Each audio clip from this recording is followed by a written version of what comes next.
Hey everybody, Review Raven here. Today, we're going to look at the Metal Gear series. Now, most people only care about the Metal Gear Solid games because those are the main ones that most people know about. However, if you want to understand the full story, it's important to also look at the games that do not have the Solid in the title, which a lot of people overlook.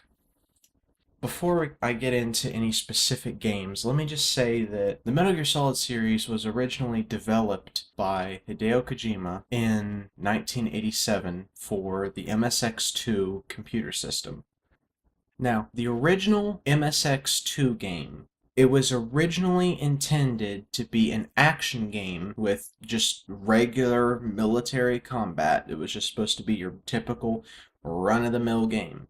However, the MSX2 wasn't really made for playing games. It was more like a business platform from how I understand it. Like, you were supposed to be doing spreadsheets on it, not shooting people up. So it kind of didn't have the hardware to be a regular shooter because you couldn't have that many moving objects on screen, which meant no bullets, no enemies. Well, like, not no of them, just you couldn't have that many of them. So the combat aspect had to be turned from direct confrontation to trying to keep away from enemies. That's where the whole concept of tactical espionage action came from. Now, that wasn't the tagline until Metal Gear Solid for the PlayStation 1, but that's where the whole stealth part came from.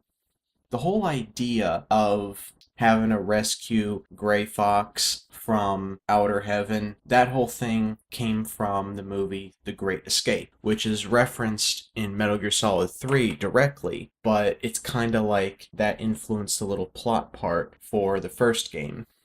Now, the whole theme of the game being nuclear war is kind of looming overhead, that whole thing came from the fact that this was made in 1987 where there was still the threat of, the Cold War going hot. So that was kind of like a real issue at the time.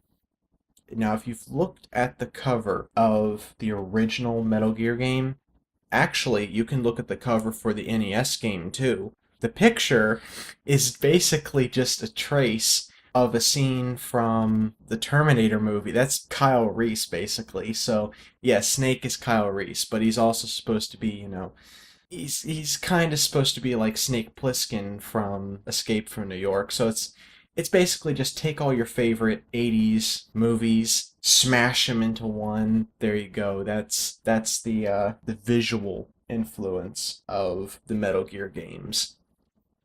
Now, the NES game basically was made by a completely different team. They had to cut stuff out because the NES was even less powerful than the MSX2, and that the NES thing just basically became its own thing. Like, if you want to know more about that, just go watch the Angry Video Game Nerd episode on that because that covers it way better than I can. Now, I just want to put a little aside note here. The second Metal Gear NES game, Snake's Revenge, has some really freaking awesome music. That is some cool music for that. And the NES game, it actually has almost the same music from the MSX one. They just kind of rearranged it, and obviously it's being played on a different sound chip and everything. They did change two songs though. The sneaking song is changed to a more James Bond sounding thing, and it changed something else, and I can't remember it off the top of my head. But like, there's also little things like sometimes they're missing an instrument, or they added an instrument on top of it. You'll notice that if you listen to them back and forth. Basically, it's the same songs. Now, Metal Gear 2 Solid Snake, that is the proper sequel. The only reason that game exists is because Hideo Kojima was asked to make a proper sequel because Snake's Revenge came out in '88, so people were asking him to make a proper sequel, so he did. Now, the problem is, the game came out in 1990, and by then the MSX2 really wasn't used anymore, so it kind of wasn't played that much, except by people who still had the old system and still wanted to play games on it. Now, it was actually quite ahead of its time in the way that it was made, in the sense that it has a lot of elements that modern games have, like just little secrets, kind of advanced graphics considering, and it was pretty cool. The other thing is that has a kick-ass soundtrack. That is a really, really nice soundtrack. Now, if you're playing on an actual MSX2, you want to have, a proper sound card in there because when you get the system, it didn't have a good sound card with it, so it could only play like two channels. But if you added a sound card onto it, then it could play five channels of audio, so it was like it actually sounded good. There's a couple places where people were actually playing with an MSX2, playing the game, and they didn't have the sound card. The music sounds terrible. But when you have the sound card, it's like that music, I swear that music actually, to me, sounds better than most games that came out in the next 20 years. Like, I still think that is some of the best chiptune music of any game at all. Anyway, now I'm done fanboying about that. The sequel to Metal Gear 2, which everyone knows that's Metal Gear Solid, it originally was supposed to come out in 1994 for the 3DO. That would have been terrible. So you know, that system kind of failed, so they kind of changed plans. They changed the name, they changed everything, and they decided they were going to make it 3D. It was going to be for the PlayStation 1. It was going to have the most advanced graphics they could do at the time. And to tie in the whole fact that it was going to be 3D instead of 2D, they were going to call it Metal Gear Solid, because it's solid shapes now. They're not paper cutouts. So that's why it's called Metal Gear Solid. Now, the thing that a lot of people don't realize is that that game, while it looks bad by today's standards, and if you're playing the PC version, which can do high resolution, or if you're playing it on an emulator and you have it with a higher internal resolution, the game doesn't really look that good. Like, there's some games that look good when you do the higher resolution, some games look bad. The thing is, this game has, like, it's got particle effects, it's got camera effects out the ass, it's got all sorts of stuff that makes the game look amazing. Not only that, but it has a lot of those little secrets, like what I was telling you about. Like, there's just so many little things that you can do. You can tune the radio to certain frequencies, you can go to certain places and get secrets. You can go, and if you do certain things that you normally wouldn't think to do, it'll give you dialogue options. Sometimes characters will have multiple versions of the same thing to say, so that if you play through the game multiple times, they will say something different every time. All sorts of things. And it makes it a real joy to replay. So that was a good trait to have, and that makes the game still stand up to this day, not because it has good graphics, not because it has good sound, but just because it has good game design. And that's what pretty much every other game in the series has. Now, here's an interesting thing. A lot of people don't know that Metal Gear Solid technically had a port to the Game Boy Color, of all things. It's the most random thing to give it a port to, but technically that game is on Game Boy Color. It's called Metal Gear Solid Ghost Babel. Now this game is not canon because it's kind of like the NES game in the sense that it changes everything about Metal Gear Solid, but it kind of still has its own story. And some people have cracked open the game files to it, and there are some screens that were supposed to play at the end, but they were removed from the game. And those screens say, "Good job, Jack." Now, the really interesting thing is, at the time, that meant nothing. However, come 2001, guess who our new protagonist is? That's right, from Metal Gear Solid 2, you're not playing as Solid Snake for most of the game. That's only in the prologue. For most of the game, you're playing as Raiden, whose real name is Jack. So Metal Gear Solid Ghost Babel, a lot of people think that was the VR training that Raiden went through before Metal Gear Solid 2 happened. I quite like that theory because that kind of makes it go from non-canon to actually being canon, just because it's not that it really happened, it's that it was training. So it's pretty interesting. Now, a lot of people don't like Metal Gear Solid 2 because Metal Gear Solid 2 It was basically made to piss everyone off. Like, that's the best way to say it. It's just, it was made with the intention of killing the series off. The idea was advertise it, make everyone think the snake is going to be the protagonist again, make everyone think it's going to be a great game, and then you play it and you get a big middle finger because now you have this whiny, unlikable protagonist with an annoying girlfriend, and the game even spits in your face by calling him Snake at first and then changing his code name, and then he looks like a Bishonen pretty boy. And when you do finally meet Snake again, Snake insults you because you don't have any combat experience. You're just another one of those video game players.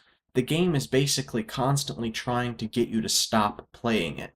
The idea is because it's supposed to piss you off, you shouldn't be pissed off about it. It's kind of a weird thing to say. I kind of have a weird relationship with that game because I quite like the fact that it's supposed to piss me off. Because if something's not trying to make me mad and it does make me mad, then I get mad. But if it's trying to make me mad and I get mad, then I'm not mad. It's a weird paradox. So then, because that didn't kill off the series, Kojima planned for the next game to be for the PlayStation 3. Now, we all know that that's not quite what happened. The PlayStation 3 wasn't going to come out quite as soon as Kojima thought it was, so he decided, okay, screw it, we'll just scale down the graphics slightly and we'll put this thing on the PlayStation 2. So then we got Metal Gear Solid 3.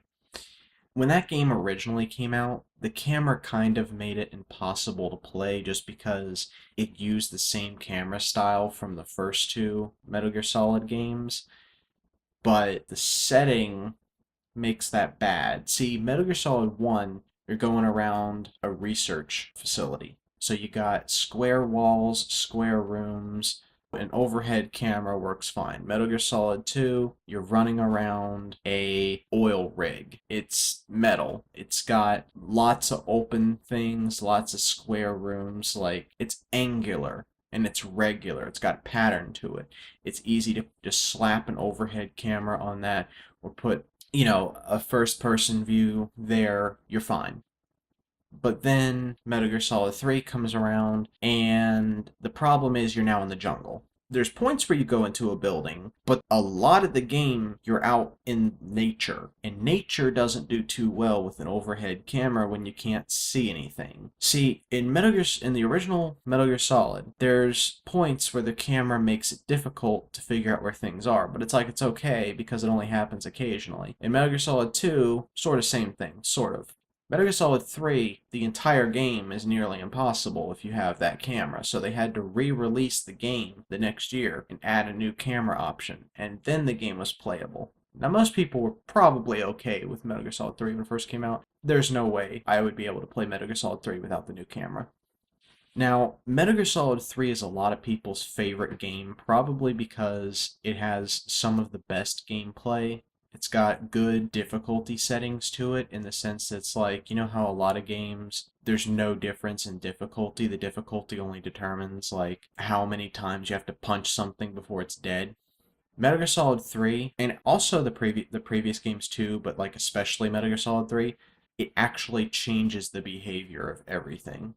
So like on easy mode, everything is predictable, but then like when you get harder, it's like you can't predict some things, and it makes it like a real challenge to have to improvise your strategy as you go. And that's quite refreshing, and it feels very rewarding. And also, it has a nice emotional gut punch at the end of the game, so that's going to make it very, very memorable.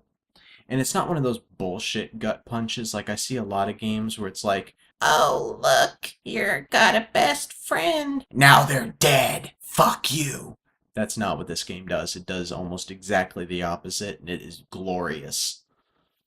So anyway, after this, there was kind of a controversy because it turns out the original Metal Gear Solid theme song sounds a hell of a lot like The Winter Road or something like that some Russian composer made back in the 70s, and there was kind of a copyright battle It was super messy. Kojima kind of had to figure out some stuff because it's like it's a very iconic theme song and it got to the point where they couldn't use it anymore. And that kind of sucks. Like imagine if the Doctor Who theme song was just they couldn't use it anymore. That would suck. Like they would have to make a whole new theme song or whatever. It would take a lot of the momentum out of whatever it is, you know? So anyway, they decided they'd start putting the games on mobile platforms now. So then we get Portable Ops. Portable Ops is kind of like the bastard child of the Metal Gear series because it doesn't really follow anything. Basically, the whole concept with the game is let's make a sequel to Metal Gear Solid 3, but let's retcon everything we know about Gray Fox. Let's basically rip the story apart and then put it back together somehow. That's a good idea. And also, the story is just kind of pointless to it, and the gameplay isn't quite there. Like, I don't really want to comment too much on the gameplay because it's kind of a personal thing as far as that goes, but the story just isn't really there. There's just not much going on, nothing is very interesting, and everything is very predictable. So it's kind of one of those titles you can skip, and it actually wasn't even included in any of the collections, probably because Kojima himself realizes it's not a very necessary game and it actually contradicts a lot of what you know about the game. So I basically just consider Portable Ops, I basically consider it to be non-canon. But it's kind of, it depends on how you want to look at things. If you ignore parts about Gray Fox, then it can still be canon, but it's like Gray Fox is too prominent to kind of just ignore him entirely, so it's really hard. So I just basically just say the whole game is non-canon. However, the next portable game that actually came out after Metal Gear Solid 4, but I like to talk about it before I talk about Metal Gear Solid 4 just because, is Peace Walker. Peace Walker, the problem when I think about Peace Walker is just the fact that they couldn't make it mature, they had to make it rated for teens. So basically, it's kind of ridiculous because they couldn't put blood in there, and it's just dumb in some parts, but it's a pretty solid game, pun intended. I can't really talk too much about the story without just basically like ruining it, but like it's a good game, and even if it's not a good game, it's kind of like fuck you, you have to play this because if you don't play Peace Walker, Metal Gear Solid 5 makes absolutely no sense. So, you know, that's a thing. Anyway, going into Metal Gear Solid 4. This one, a lot of people were disappointed with this game, or they weren't necessarily disappointed, but it's like they don't really talk about this one very much, probably because, like, you talk about the first of something, you talk about your favorite of something, and Metal Gear Solid 4, it's not the first for anything, and it's not anyone's favorite. It's not my favorite, but it's like I love it because it's not my favorite. It's kind of hard to explain unless you play it yourself, but the whole point of that one was to retire a lot of characters because Kojima realized the series was kind of sprawling out too much and he needed to kind of finish some things. So it's got the end of a lot of character stories, and it also sets up Raiden for his game that would be made 5 years after Metal Gear Solid 4, because in 2013 we get Metal Gear Rising, and basically they said, fuck stealth, you get a sword, you cut shit. That's basically Metal Gear Rising. It also has a kick-ass soundtrack, I must say. Like, that is a damn good soundtrack to listen to when you want to listen to some butt rock. So, I definitely recommend that if you're a fan of corporate teenage angst metal music. Metal Gear Solid 5. This was part of the reason why I wanted to make this video because the second part of Metal Gear Solid 5 isn't out yet, but it's going to be, and I want to make a follow-up video to this after it does come out. Now, Metal Gear Solid 5, the first part's already been released, and a lot of people, they want to just skip that part and just play the regular thing. That kind of pisses me off because the first part, Metal Gear Solid 5 Ground Zeroes, it follows on directly after Peace Walker, and it ties up the plots that were left hanging after Peace Walker, and then sets up the new plots that will continue into Metal Gear Solid 5, which a lot of people are also saying is going to be the end of the series, and I know that that's not true. Kojima is going to end his direct involvement with the series after Metal Gear Solid 5. However, that's not going to be the end of the series, he's just going to hand it to some new people. most likely anyway. At this point, it's gotten to the point where I don't really trust anything Kojima says. It's just like, oh, he said this. Okay, I'll just expect the opposite.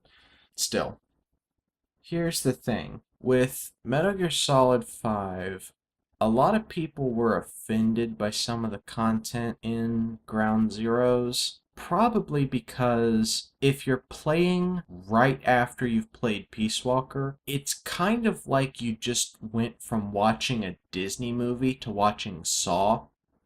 It's almost as if they made up for the lack of disturbing material in Peace Walker by just pumping in the extra disturbing material into Ground Zeroes. Because there's themes of rape, pedophilia, torture, and by torture I mean like Guantanamo Bay. It's not a game made for the weak of heart and the weak of stomach, but you don't actually see anything. And I think that makes it worse for some people because they don't see anything, and that's why people have made such a big deal about it. Now, Metal Gear Solid The Twin Snakes. This is for GameCube, made by Silicon Knights. Metal Gear Solid Twin Snakes, it is a good game. Let me just say that right now. It is a good game, and most people will tell you that the gameplay is solid, pun intended, but it suffers in two ways. First, the voice acting, it's one of those things you either hate it or you love it. The problem is it's done by all the same people and it is better quality, and in some cases it has better wording and is done with a more natural tone. The difference between the voice actings is this one, some people say it has less emotion to it, and some people don't like the changes that were made. My problem with the Twin Snakes is some of the cutscenes go a little bit overboard, and I am kind of on the fence with the music. Because music is a big part of the games, because they tell you what is happening, and in Twin Snakes, it feels kind of wrong in some places, but I do like the fact that there is quite an expanded amount of music, and I do like the better quality voice acting, and the graphics are definitely an improvement because the graphics are the same as the PlayStation 2 games, so it definitely gets points there. Overall, the improvements are really good, and I think that most of people's problems with it comes basically from a nostalgia. I think people just prefer the original, and they would have liked this version better if they did the voice acting exactly the same as the original instead of trying to change it. I think the problem is people saw the first few changes, the changes early on in the game, and they kind of zone out and they're like, no, I hate it. I don't want to say people's opinions are wrong, I just want to say that I think that their opinions are tainted by the nostalgia. Overall, I think that the Metal Gear Solid series is probably one of the best stealth game series ever made because most of the stealth games that I have seen, it's like they start off based on stealth, but they don't do enough to encourage you to stay stealth based. For example, the Assassin's Creed series. Now, I love the Assassin's Creed series to death, at least the first 5 games, and that means Assassin's Creed 3 and all the games before that. I love the Assassin's Creed series to death, but they kinda suffer in the sense that you can just beat the shit out of everything and you'll be fine. So they're not stealth based, they're stealth optional, and that's not a stealth game. That's the problem. I quite like the idea of being a coward, but not really being a coward. And that's what I like about the Metal Gear series, because it rewards you for being a coward and punishes you for getting too ahead of yourself. Because there's no reward for killing enemies, other than like getting rations or whatever. And a lot of the games, you can play through them and only kill 1 or 2 people, or sometimes even none at all. The other thing is the series is known for having sometimes shitty plot twists thrown in them. Some people like this, some people don't. I myself, I love it because I think it's really, really nice to be able to guess a plot twist before it happens because it's not like they just come out of nowhere. They actually do lead you up to them, but they let you figure it out and then they pull it on you. Or sometimes they'll pull it on you, but not the way you expect. And it's really nice to be able to do that. I really, really love it when a game series has a story that is just as intricate as its gameplay. And I think that the Metal Gear series, most of the time, is able to pull that off. Now, we'll have to see when the Phantom Pain, the second part of Metal Gear Solid 5, comes out, but I am looking forward to it, and I really do love how the series has now gotten its way onto PC because I am mostly a PC person. So I think that will conclude this. So yeah, this has been the Metal Gear series with Review Raven. See ya.